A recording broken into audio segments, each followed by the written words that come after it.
Levar os portugueses mais longe. Ser uma ponte entre Portugal e os Estados Unidos da América. Esta é a missão da Fundação Luso-Americana para o Desenvolvimento. A FLAD nasceu em 1985 na sequência do Acordo das Lajes e por aqui passaram até hoje milhares de pessoas e ideias que ajudámos a transformar em realidade. Promovemos a partilha de conhecimento e experiências através de bolsas de estudo, estágios, prémios e conferências unindo os dois lados do Atlântico. Trabalhamos diretamente com a comunidade portuguesa nos Estados Unidos. Queremos contribuir para que o papel dos luso-americanos seja cada vez mais forte e para que as origens portuguesas sejam continuamente celebradas. Nesta ligação atlântica surgem, claro, os Açores. Pela sua importância geoestratégica de segurança e defesa, científica e cultural, são um ponto essencial na atividade da FLAD. Somos ciência, educação, arte e relações transatlânticas.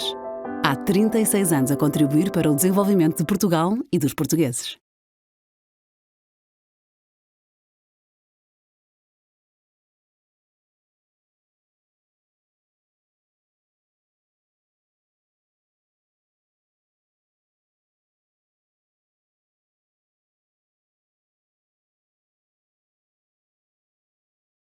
Welcome to today's United Through Heritage virtual series event.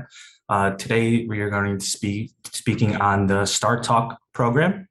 Just a brief history, the STARtalk program was established by the NSA to fund programs that teach languages that are considered critical to national security. Portuguese has been one of the most successful and highly rated programs since the beginning of the STARtalk program, and for some unknown reason, Portuguese was cut in the program in 2019. PALCUS has been working to reinstate funding for Portuguese programs ever since. And today, as a moderator, Jack de Oliveira here, PALCUS director, I am joined by speakers Isabel Cabral Johnson, which is superintendent of Hilmar Unified School District, Duarte Silva, and Natasha Wood. Just to give some brief background in each of our speakers today, once again, Isabel Cabral Johnson. Isabel has been working in the Hilmar School District for over 38 years and has worked her way up to superintendent where she has been for the last 13 years. And they are an example of a district that has used the STARtalk funding to use Portuguese and some other languages. Duarte Silva continues to serve in the role of Executive Director Emeritus at of the California World Institute Project in the Graduate School of Education at Stanford University. In addition to that, he currently serves on the Washington, D.C. based Joint National Committee for Languages, the Advocacy Committee of the American Council of Teaching of Foreign Languages, Board of Advisors for the Global Seal by Literacy, apologize about that, editorial boards of foreign languages, annuls, and STARtalk Advocacy Committee of the Portuguese Language Teachers Association, Leadership Council of the California Global Education Network, and the Board of Advisors for Asia Society of Chinese Early Language and Memorization Network.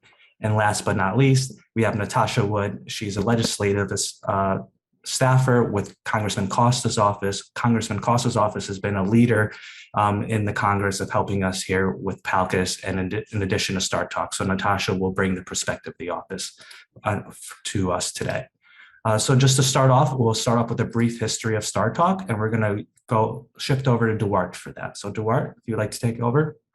Sure, Jack. Thank you so much for your invitation to participate in this conversation about STARtalk, a program that I have been with since its inception and continue to be with as the program right now is going through a transition. Just a brief history, and very brief, because there's a lot more to share about STARtalk, but I'm going to be very mindful of the time that we have allocated for this presentation. STARtalk was established in January of 2006 by then President Bush and in a president of Condoleezza Rice, who was at that time his Secretary of State. And she also was my provost at Stanford University before joining the George Bush administration. If you talk to Condoleezza, she says it was the president's initiative. But behind the scenes, I am told that Condoleezza played a key role because she found the State Department in dire need of speakers of languages that she needed to carry out her diplomatic missions across the world. There were, of course, languages there, but some of the languages were not present, and that she considered to be so strategic, not only for the security priorities of the United States, as well as the economic priorities, because, you know, we're all in a global marketplace, and she was very much aware that we needed to expand our global markets. The languages of STARtalk in 2006, January, when the program was officially started, at that time included Arabic, Chinese, Dari, Hindi, Persian, Portuguese, Russian, Swahili, Turkish, and Urdu. You know, really representative of different continents across the globe. Immediately in 2007, a contract was awarded to the National Foreign Language Center to run these programs, to administer the programs. The funding that came with the program for STARtalk is approximately $15 million a year. That was the allocation that would go from the Department of the Treasury to the National Security Agency, or NSA, as Jack said at the beginning of the program. This STARtalk program was a part of a broader mission for language expansion in different departments of the United States. The National Security Agency was given the responsibility to administer the program. Interestingly enough, the program, of all the agencies that received the funding, the Department of Defense, the National Security Agency, the Office of the Director of National Intelligence, and so forth. But absent from the list was the Department of Education. And as a matter of fact, there was a stipulation in the legislation that said that this program needed to occur outside of the regular academic year. In other words, summer programs. And these summer programs were even described further as being like summer camps, where students would come and learn language in a sort of a camp setting atmosphere. So these programs ran between June and the end of August at various schools and districts across the United States.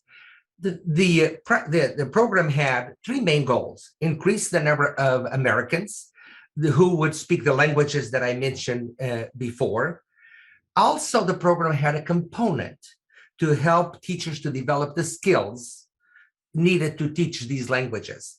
These languages were not commonly taught in our schools in the United States, and we needed to do recruitment and also the preparation of these teachers. So about 50% of the Portuguese programs, for example, were teacher training programs, you know, to help teachers, you know, who were either teaching Portuguese or were preparing themselves to teach Portuguese, to help them to develop the new methodology, which we call, you know, proficiency-oriented world language education, standards-based language education, and so forth and so on. So there was a strong component for teacher preparation in order to build the capacity then to teach these languages in our public schools. As Jack mentioned, unfortunately, actually it was in 2020, not 2019, the Portuguese program ran between 2007 and 2019. Very successful programs across the United States, 120 programs. So we did a lot of recruitment in the Portuguese community, and a lot of universities and school districts, like the one we're going to hear about in a few minutes, you know, responded to a request for proposals and were awarded, you know, the funding, which was approximately $100,000 a year to sponsor one of these summer camps, either for teacher preparation or for student camps or student language programs. The range of states range from California, Massachusetts, Utah, Washington State, Texas, Maryland, Georgia, Minnesota, North Carolina, Washington, D.C., and so forth and so on. So we were spread across the nation. Again, a lot of effort on the part of many to get, the Portuguese programs, the departments of teacher preparation at different, colleges and universities to respond to these requests for proposals. Nobody likes to write proposals. They are time consuming, as Isabel probably will share. And this program also had a big mission of developing a sound curricula that was, again, standards aligned and research based. And again, each one of these programs were assigned what we called a team leader that was, quote unquote, an expert in the language that the program was to teach, or the preparation for teachers that supported the curriculum development process and then approved that curriculum. So there was a lot of checks and balances during this whole process. And I have to say that the 120 plus programs in Portuguese always received the highest evaluation marks from the reviews that were done. The programs had an on-site review of about 2 or 3 reviewers that would come by in the middle of the program and review the program. We would talk to the teachers who teach the program. We would talk to the students and tell, how is this program coming together for you? What are you learning? Why are you enjoying this kind of program? And then we would write a report based on everything, the fact finding that we did at each one of these sites. I had the pleasure of visiting Isabel's program several times, as well as programs across the nation. And again, I want to reiterate that if anybody thinks that Portuguese was taken off the list in 2020, just before the RFP was to be released, actually 3 days before, it was not a quality issue, because all the programs were of high quality. I'm going to leave it at that, and then we'll come back after we hear about the programs and recap anything or answer any questions that anyone may have. Thank you, Jack. Of course. Monica, I do see I have a question in the chat. I will just address this at the moment because it's the only one that we have. So we do have a question. If whoever would like to take this, I am not familiar with this topic, the answer at the moment. The question is there a list of U.S. colleges that teach Portuguese, Portugal/Azorian language? Does STARtalk website have this list? We have a list. As a matter of fact, I'm looking at it right now on my screen here. That's why I was able to rattle off the name. We have a list of the universities and the schools that offer a STARtalk program, all 122 of them. Now, there are lists that exist. The Modern Language Association has a list of all the universities who offer Portuguese. And that those rosters are available. If whoever has this question, send me an email to duarte.silva@stanford.edu. I can make sure that I can provide this person with the references. I just want to address one thing, and if you were part of this conference yesterday, there was a very nice discussion about Azorian Portuguese and Brazilian Portuguese and African Portuguese and so forth, Asian Portuguese. To be honest, it's all one languages with multiple cultures. So there was an Acordo Ortográfico that was signed back about 10 years ago, in which we standardized the spelling and the vocabulary for all of the Portuguese-speaking world. So yes, there's some regional, terms that people use in the Azores, just like, the English language is a little different in Australia, as it is in England, as it is in the United States, as it is in Alabama, as it is in New York. So those are very minor differences that occur, regional differences that occur. They occur in every language. I have to say that if you know whatever standard Portuguese you learn, you'll be understood in every single one of the Portuguese-speaking world. Thank you for clarifying that, Duarte. And then moving on here, we have Isabel Cabral Johnson. She's going to give us a live example of how STARtalk works on the ground. Isabel? Okay, well, hello everyone. And as Duarte said, I too am very happy to be part of this panel and to share what we have gone to in our experiences, with the hope that it will increase, grow programs in other school districts. That's specifically what I deal with. So we applied for the STARtalk program back, I think it was in 2010. We heard that Portuguese was on there. Is that something we might want to do? And so I actually spoke with Duarte, and we said, you know what, we're going to apply for the grant and see what happens. So we applied and we were funded. And what we applied for was a summer program. So we received funding for the following summer. We applied in the fall, then received funding for the following summer.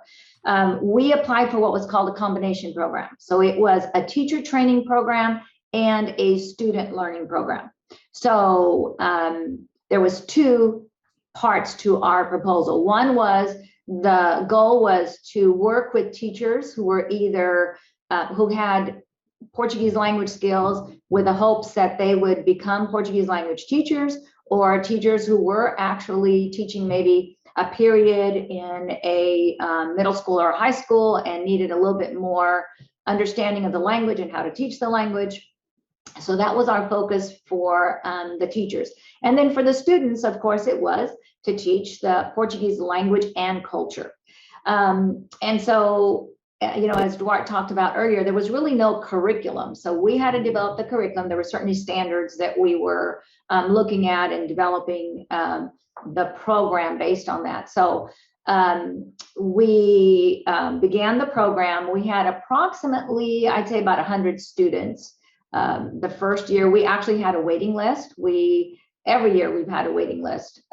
Every year we have put on the program, we've had a waiting list. So even though we're located in Hilmar, California, the program was open to anyone. And so we had, most of our participants were from local communities, but they came, you know, 50 miles even to come to the program. It was not a residential program. So students would come in the morning, they would leave obviously in the afternoon. So one of the goals that we had was to really work with our local communities, organizations, individuals to promote this. So it was twofold. Yes, we were teaching the language and culture, but we also wanted to unite the community for a common cause, which was the promotion of that language and culture. So we worked with, like I said, various organizations and different groups, the Portuguese Education Foundations, the George de Sena Language School. Those were local entities that we had, Casa do Sul. So we had local entities that we tried to tap into. Even if their role was not very big, it was important for us to reach out to them to say, hey, this is what's happening, because what they also could do is promote the program. And it gave us an opportunity to help people understand the importance of that language and culture. So the children came in the morning. We actually had the program was from, I think we had, the first year we did, I think, kindergarten through 12th grade. As we moved on, because we did apply every year and we did receive funding until Portuguese was no longer on that list and we could no longer apply. So every year we refined it a little bit. So I think that helped us also to really get better and better at developing the program, which is why I'm a strong believer in, you don't fund something just once. You need to have some regular funding so people can really develop a program that's effective. So we promoted it on Portuguese radio. We promoted it. I went on a local radio station that we have here. We talked about that. Once again, to me, it was an opportunity not just to have this STARtalk program, but to promote the importance of language learning and specifically Portuguese language. So it was one of those opportunities that we really took advantage of. So it was interesting that if you ask kids, I think, what did they think, was the best about the program? They're going to talk about the cultural activities. So that's really what was keeping kids in the program. Mm-hmm. In general, children don't go to a program to say, wow, I'm going to learn another language and it's going to be so cool. Some do, but that lasts about a week. And then they say, well, that ain't fun. So we wanted to make sure that it was fun. It was the idea that this is summer, so it should be different. It should be a camp type of environment. So we worked really hard to make sure that it was fun for kids, that they wanted to come. So we had lots of activities that included a lot of cultural components, and we made sure that all our language learning had authentic opportunities in it. So we, for example, one year we did a unit on food. And so we finished by going to the Portuguese bakery. Kids ordered items from the Portuguese bakery. They knew we were coming. So they had the opportunity to practice their Portuguese, practice their language in a cultural setting where they could see all the different things that were in that Portuguese bakery. So I would say, yes, we taught language, but we taught it through that cultural perspective so that the kids remained engaged and excited about the program. Obviously, as being a superintendent at a school district, my ultimate goal was to have this program become part of our school district, because then I knew there would be the continued funding, and it would give us kind of a gateway for the college classes, the high school classes. So our district already had high school classes where we taught Portuguese, but we needed that pathway to get there. So there was high school classes and there was college classes. CSU Stanislaus was teaching Portuguese and is teaching Portuguese, but we had nothing in those primary grades. So there was always the thinking of what is our goal? Our goal is not just teaching during the summer camp. It's to make people aware of the importance of the Portuguese language, and then to hopefully have that become part of school districts around us. And I am happy to say that in our teacher training program, many of those teachers actually did become teachers of Portuguese in local school districts. So to me, that was a great success. The other success was that students kept coming back. They would re-register. So like they came one summer, we applied for funding, received funding for the following summer. Oh my gosh, we had last year's kids plus then a whole new group that wanted to come. And then out of that, kids wanted to register for the high school Portuguese language classes, which was awesome, or the college, you know, if they were seniors and they were leaving out. We also, through that, we ended up starting a dual language, a Portuguese dual language program in Hillmar Unified. We now have that established, and we began Portuguese classes at the middle school. So this really was the launching point of those programs. I have no doubt we would have not been able to start those programs had we not had that STARtalk launch. The other, you know, I think of, we had celebrations, of course, you know, every educational program always has the celebration. So we would have an end of the summer celebration, and we would have 1,000 to 2,000 people come. Our gymnasium was packed. There was standing room only, and it was parents and grandparents and a neighbor that had heard. And so it was also an opportunity once again for us to promote the importance of the Portuguese language, the importance of language learning. And if you like this, make sure you talk to your school board members, make sure you talk to your local school districts, make sure you know, you let them know that this is a viable language to learn.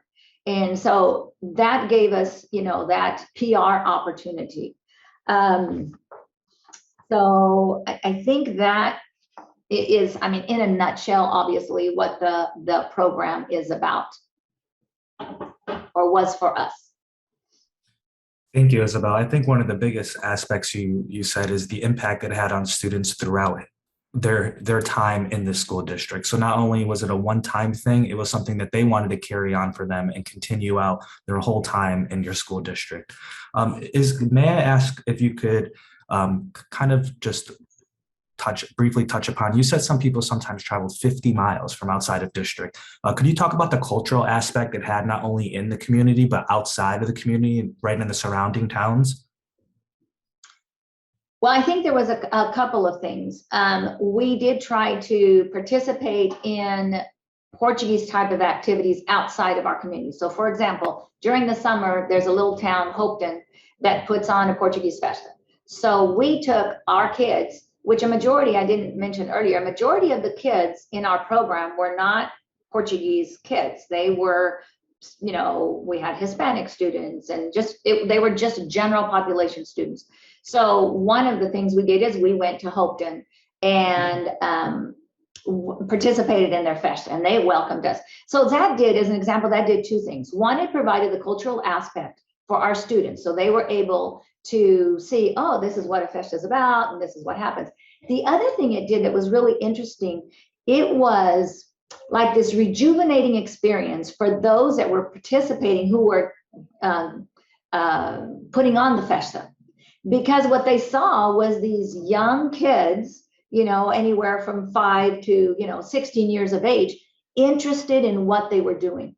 And so I think there are many people involved in these cultural activities, but sometimes I think they feel like, well, no one really cares. We're doing this, but it's not important. And this really provided a validation, I think, for those people. So to me, that was really an exciting piece. We tried to bring in cultural pieces that the kids could then be connected with later. So we had a Portuguese folk dance group come in. And then the Portuguese folk dance group said, hey, if you like this and you want to be part of our group, here's what you can do. So there was different opportunities for students and young adults to keep connected to this culture, regardless if they were Portuguese or not. They had an opportunity to stay connected. If dance is your thing, here's where you can go. If you like learning languages, here's what you can do. If you want to help putting on some of these festivals, here's where you can go. So it gave kids the resource opportunities, to go out, not just in Hilmar, but throughout the Central Valley, which I think was important. And the other one, I think it really validated some of those cultural activities that people are invested in, but sometimes maybe don't feel like their investment is being appreciated. Thank you. That was a great answer, and it's great to hear that they actually got very involved in everything they needed to. Can I just inject something into what Isabel said? Because there's 3 aspects of learning a culture. It's the perspectives, which Isabel talked about.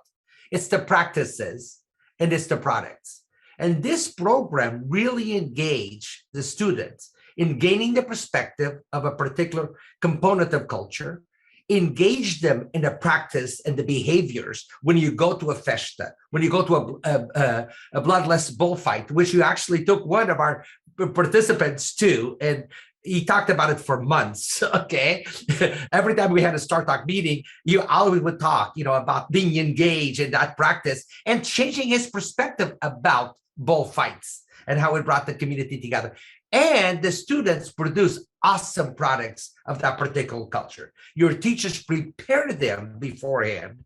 And then when they came back, they would create products that they had seen as part of engaging in behavior. May it be a dance, may it be an actual product, an artifact of that particular culture. So it was such an excellent program in engaging students in the 3 key components of culture teaching: perspectives, practices, and products.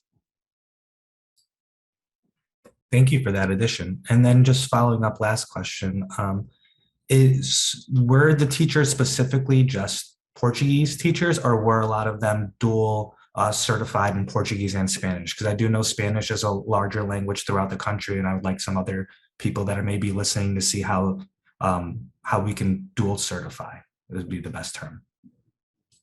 So the teachers that we had in our particular program were all, I'm trying to think, I think they were all native speakers of Portuguese. I'm trying to think, did we have any? We did it for so long that I don't remember. I think you had some that actually had taught in the Spanish immersion program in your. Yes. Yes, I remember seeing them. Yes, because some of our Spanish dual immersion teachers are actually Portuguese speaking teachers, so they speak more than one language already. So yes, we did have that, where some of them have been were either teaching in dual language Spanish programs, or were in the process of becoming BCLAD certified in order to teach in a Portuguese language program, and then many continued with the certification in Portuguese. Awesome, thank you. And moving on, we're going to shift over to Natasha. She's going to give us a current state of affairs of what's going on at the national level in terms of STARtalk and specifically Portuguese. Natasha? Yes. Hi, everyone. How's my volume? Can you hear me okay? Yeah. Okay, excellent. Well, first off, all of PALCUS and Jack and Isabel, thank you so much for pulling this great panel together. As many of you may know, Congressman Costa is a very very proud to come from Portugal and to come to specifically, and a lot of those values really guide this work in Congress. We have a really fantastic constituency of Portuguese Americans in California's 16th district. I'm going to talk a little bit about what Congress is doing on this issue and give a little bit of background as well for those who are interested in sort of broader actions that Congress is taking to sort of work towards this goal. First things first, the Portuguese Caucus is sort of our ground zero for this work in the Congress, and Congressman Costa is the co-chair of that caucus, as well as a few other members, and it's leading initiatives to get more awareness of these issues and how important they are. Regarding STARtalk, the current state of that is that, as previous panelists have mentioned, the program from the program and Congressman Costa. Natasha, if I may apologize for a second, there's just a little bit of background noise. Okay. I just wanted to make sure that we can get it all on the recording. I apologize. Okay. No problem. How is this now? A little better. A little better? Okay. Feel free to jump in if but let's try this. Okay. So Congressman Costa has sent a letter to the Office of the Director of National Intelligence in an effort to get a better sense of why Portuguese as a language was removed from the STARtalk program. And we are at the moment waiting to hear back from the Office of the Director of National Intelligence. Okay, it's just a little garbled up. There's just some background noise. Okay.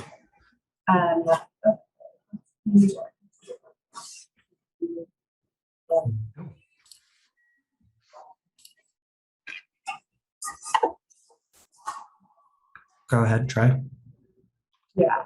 How about this? Can you hear me now? You kind of echoed. It might just be, I think it might be echoing off the mask. Let me see. Let's see. How about now?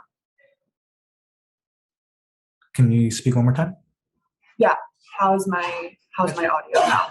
Very good. Can you just briefly back up and just start over, or just thank you. Happy to.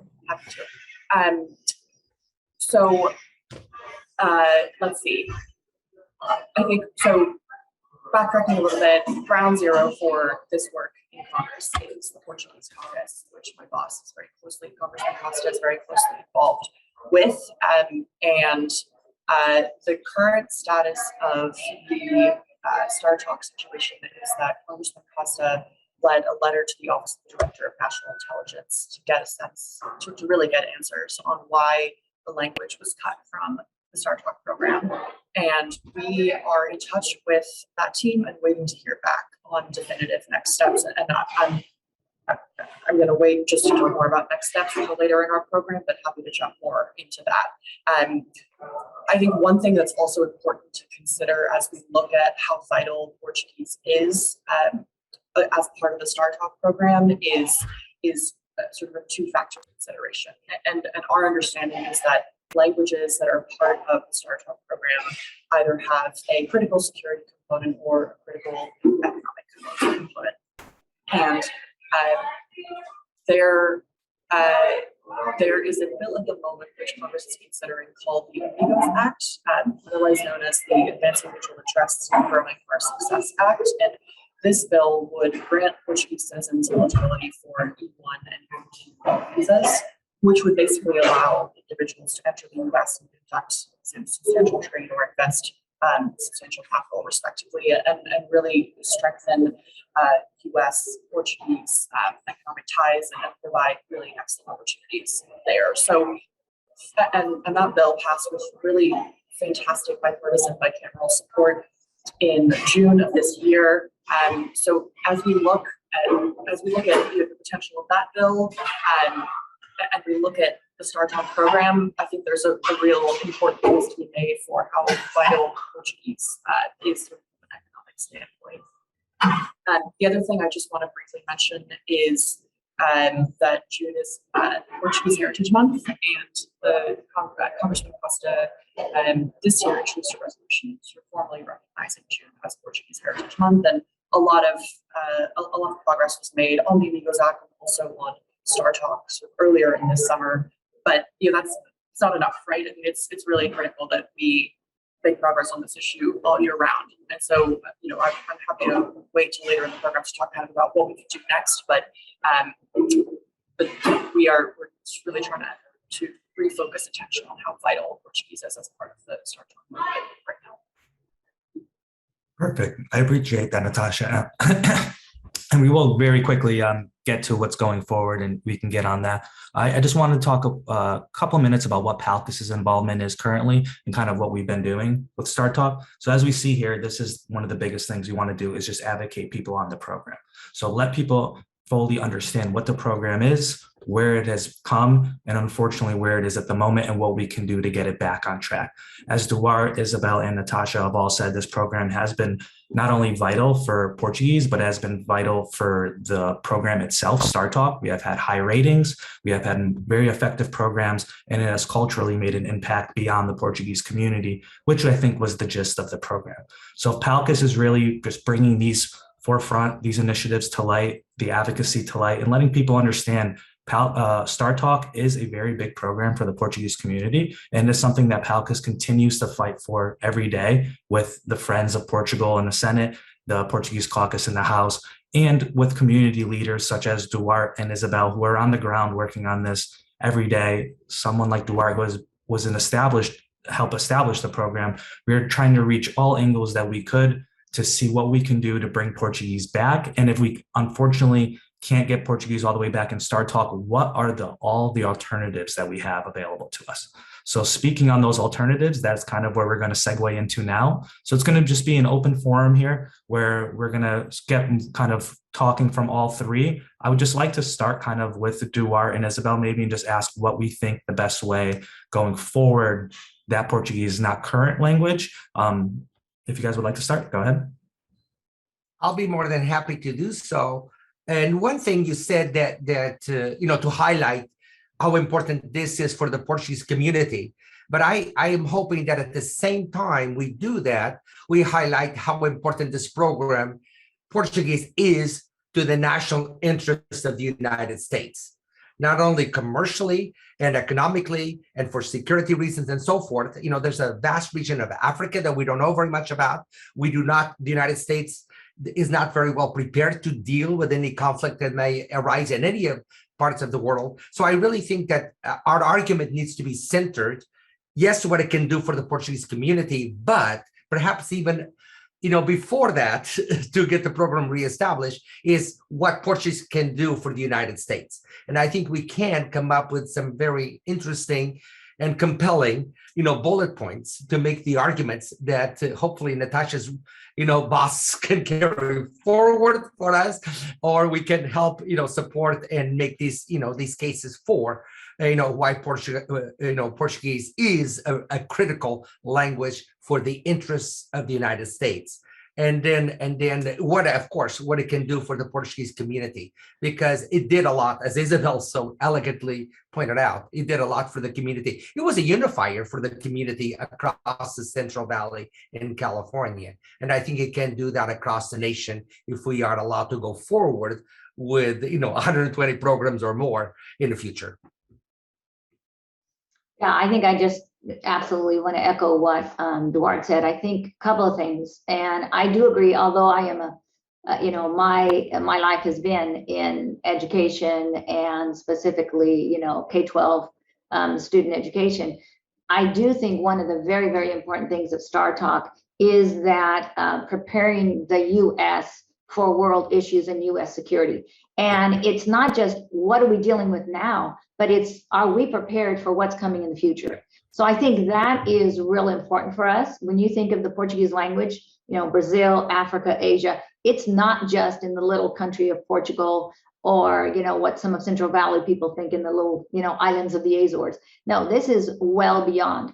And if the U.S. wants to be on the cutting edge, we have to think for what is coming in the future? Are we prepared for that? Because as we know, we can't deal with an issue or a crisis when it's upon us. We have to prepare. You don't learn language from one day to the next.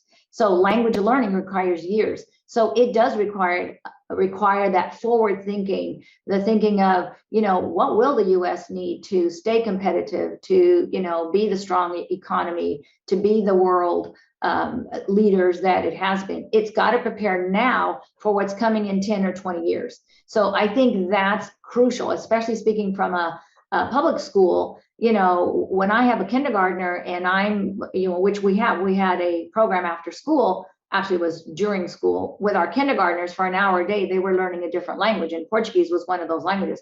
Well, that kindergartner is 5 years old. It's going to take you many years to truly, naturally know that language and that culture. So it really becomes part of you, so you can really be an interpreter or a diplomat in some other country. Those things take years. So a 5-year-old child is going to, if they can have 10 years of language and cultural learning, let me tell you, they're going to serve the U.S. can serve the U.S. in awesome roles when they're in their 20s. But that takes 10 to 15 years. So we have to think now about what the future is going to be. The other thing, obviously, as a language advocate, Portuguese is just so important. Many of the kids we had were students who spoke Spanish. Well, they already had a good foundation in a Latin-based language, so they were able to add another language so quickly. So taking advantage of some of that. We also had the other way around. We had students that once they learned Portuguese, they want to explore other languages. So they would enroll in a Spanish class and could quickly become proficient in Spanish. And then in turn, we even had some that wanted to go take Chinese classes here at local places. So it's that opens up that language opportunity, and Portuguese really is a gateway to other languages. Absolutely. I'd just like to jump in and echo what Isabel's saying, and look at this as well from sort of an emerging threats perspective, and consider how central Brazil is going to be to the climate conversation for the rest of the lives of the children that are in Isabel's classrooms, and for many of the other students who are no longer have access to Portuguese as a result of this cut. And having the ability to communicate in Portuguese as we look at the state of deforestation in the Amazon, as well as fires and the vital nature of diplomacy that we're going to have between Brazil and the U.S. For years and years to come, is just one example of why this is such a vital language. And if I may, I would like to reiterate something that Isabel said regarding preparing for the future, because I failed to say that at the same time that Portuguese was taken off the list in 2020, Dari was also taken off the list, as well as Swahili, in addition to Portuguese. Well, Dari, as all of you know, is the language of Afghanistan. And here we are. We took a program off the list in which right now we are, in dire need of Dari speakers in order to help in the transition that is taking place in Afghanistan, post the end of the war there. So it was so short-sighted and so in the moment decision that we do not need this, at this time. Swahili, which is a language that is spoken in Eastern Africa, in Kenya, Uganda, Tanzania, critical nations to help us to negotiate, health issues in Africa, and which are critical right now in the COVID era. So it's so short-sighted, to be reactive rather than be proactive with the language skills that we need to carry out our missions across the world and the world's mission, because we're all one global society these days. So, all languages need to be at the table. And these were the ones that were not widely supported in our schools. Yes, there's other languages that have sort of their place in a curricula on a regular basis, and none of these languages that came to be as part of that critical mass of languages, were not being, taught, certainly not enough across the United States. Correct. Natasha, I'd like to kind of follow up on what you stated in terms of the emerging technologies kind of security threat and how we can look at that maybe as a reinstatement, but also if you can touch on the Amigos Act and how that might kind of play into what Portuguese may be able to do going forward. Yeah, happy to. And I'd also like to sort of paint a clear picture of other next steps that we might be seeing on this issue in Congress. So as I mentioned previously, I think that the momentum that we saw in Congress this year with the Amigos Act is a really strong indication of how important it is that Portuguese language learning continues and is funded on a federal level through the STARtalk program. I also, I think that the Congressman and our team feels like we really need some clarity first from the Office of the Director of National Intelligence on why this program, why Portuguese is cut from STARtalk. And so we are waiting to hear back from that letter. And then once we have a clearer sense of what the issues are, as Jack has said earlier, either to really make a strong case for why Portuguese should be added back to STARtalk or look at other alternatives that there may be. So that's kind of what we see as the next big step.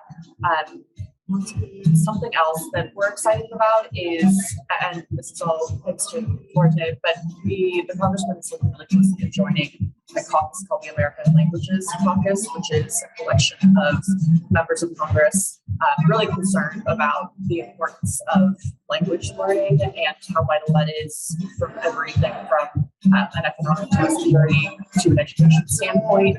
And it's something that he's doing really closely at the moment, but I think that being part of a group of members that believe in that cause, both the Portuguese and other languages, will be a really great starting point for further advocacy on this issue. And then, for those in the audience who have a newfound excitement for this issue and hopefully have brought one as well to this conversation, please call your member of Congress and let them know about this issue and how important it is to you and or your community, because that sort of voice is really essential as we move forward.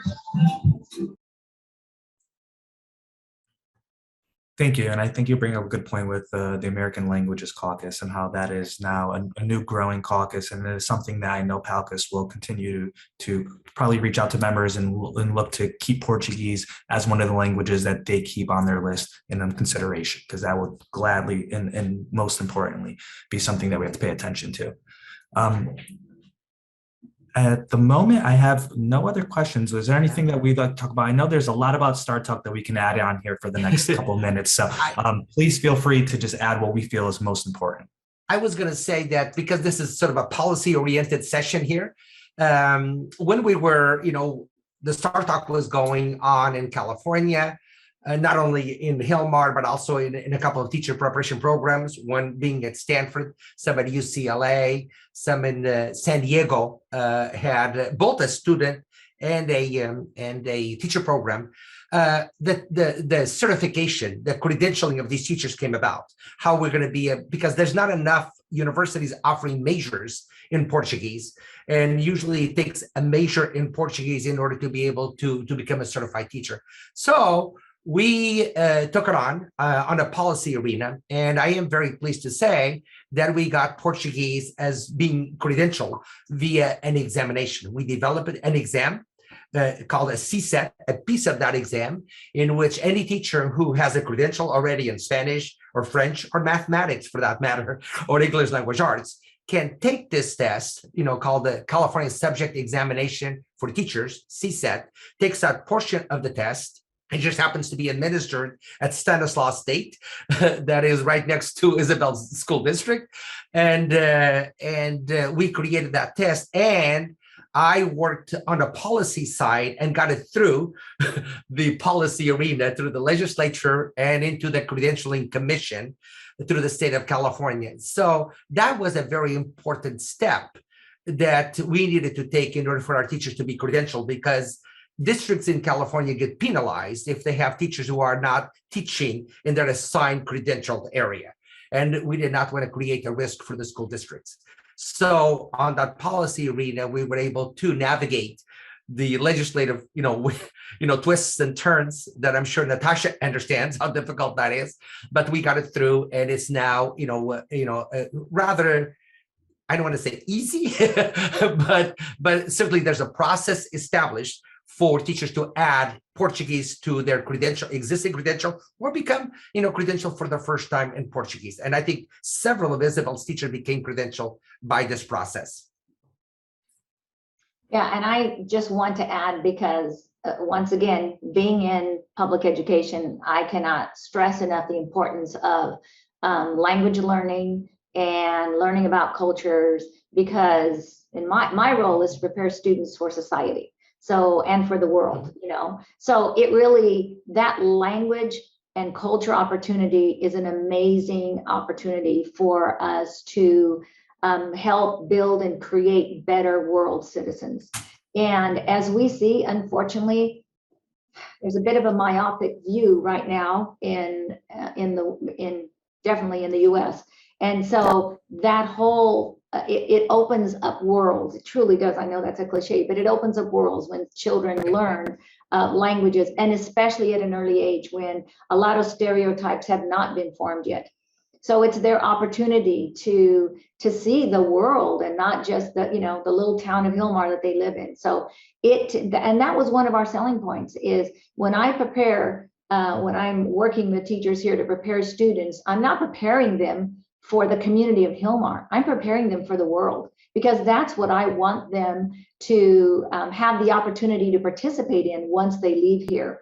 So the STARtalk program became very, very important, because as we all know, school districts struggle with funding. Funding is not, there's always competition for the money. So when you have a STARtalk grant that you can bring into a district, it becomes much easier for a superintendent, for a school board, for a community to say, hey, will you do this? And here's the money for it. So now school districts, you don't turn it down, because it's like, well, gosh, that's a wonderful opportunity for our students, and there's the funding for it. Well, that seed money really is what's going to open up the doors for language learning in public schools. And I truly believe if we want language learning to be established, it must be through the public schools. I think community schools do an awesome job. Community organizations do an awesome job. We are so blessed to have so many people that are passionate. But if we don't make language learning, and specifically Portuguese language, in the everyday regular school districts around California and around the United States, it will not survive. And I think that's where STARtalk really had a huge impact, because it said, here's this wonderful opportunity, and here's the money to go with it. So now school districts like mine would be foolish to say no. So it's like, yeah, let's do it. Well, what happens is when you bring a program like that in, then it's got to stay going.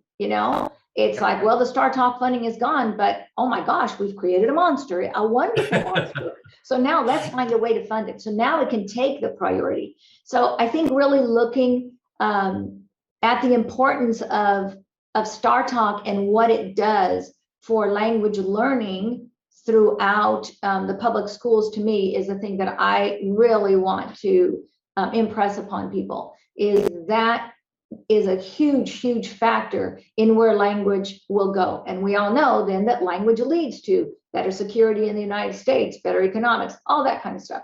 But it's got to be, in my opinion, it must be done through the public schools. The community schools and those organizations are absolutely wonderful, but they're not sustainable. It must be part of the regular curriculum in schools if we really want to make a true impact.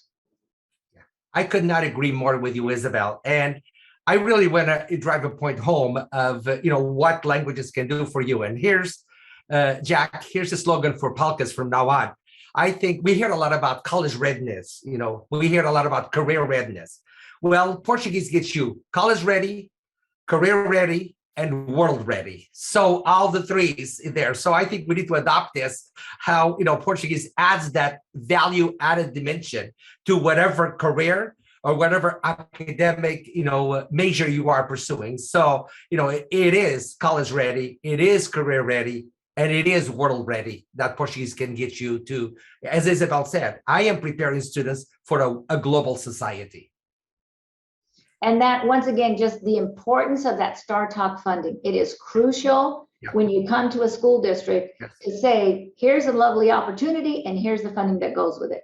That's, I think, where STARtalk, really makes an impact, because it is that seed money, and that is how you open the door into a school district. And I remember my first call to you, Isabel, and saying, Isabel, I have an offer you can't refuse. And you were right. And you run with it, and you made it a success. So congratulations. Oh, I couldn't agree with your comments more. And Duarte, I think you summed it up well. We are very well-rounded, and we do exactly what we could. On the PALCUS end, just to summarize, we will definitely help out with whatever anyone needs in terms of what they need to get STARtalk in front of either their local school boards, state representatives, and federal representatives. PALCUS is always there to help advocate. And as Isabel said, right on the local level, it needs funding, but funding does come from the higher levels. But if you allow your local school board to become aware of it, they're going to let their state representatives know. And as Duarte said, there's change at the state level that happened in California. And I do know as well in Massachusetts, while it is not as far, they did sign an MOU type of format where it is open to where teachers can come over from Portugal. It is funded by the local districts, but it is just, it allows more of an expansion on kind of the rules and regulations, and it allows for more Portuguese to get actively taught in those school districts. And then, of course, at the federal level, as Natasha said, that's where really things get changed and the grants come from. So advocacy is the number one thing, and PALCUS is always there to help anyone with that. So I would like to thank everyone for their time here. Duarte, would you have one thing to follow up on? Go ahead. No, I was just going to say that Isabel's students, Portuguese students, are getting the seal of biliteracy, probably in the greatest number, in addition to Tulare, the seal of biliteracy on their diplomas, for Portuguese. And that is wonderful to witness when they their parents get, the high school diplomas, and they have the seal of biliteracy in Portuguese. And that is sort of like a reward that, a gift she's giving to her community. And I so appreciate it. And Jack, I do want to just say that if anyone is interested in learning more about a Portuguese language program in a school district, I am more than happy to make myself available. If people want to come visit, if they want to chat, if they want to have phone calls, a Zoom call, whatever, I am here to share. I think that's our role, is to share what we have done, share our experiences. And if it helps another district and it helps another community, that would be wonderful. So I do want to make sure I put that out there, that I am more than happy to share my own experiences with anyone that's interested. Ditto here. Thank you. And I couldn't have asked a better panel to moderate. You guys have all been great, very helpful, and very willing to share the information and help the community as needed. Once again, all please look into the STARtalk program and reach out to your representatives at every level and just let them know that Portuguese has been cut, and we are a very valuable language, and we are just looking to get reinstated. So once again, thank you for joining this panel. Thank you to all our sponsors and the United Through Heritage virtual event series, and hopefully you guys will join the next ones coming up. Thank you. Thank you, Jack. Bye, Natasha.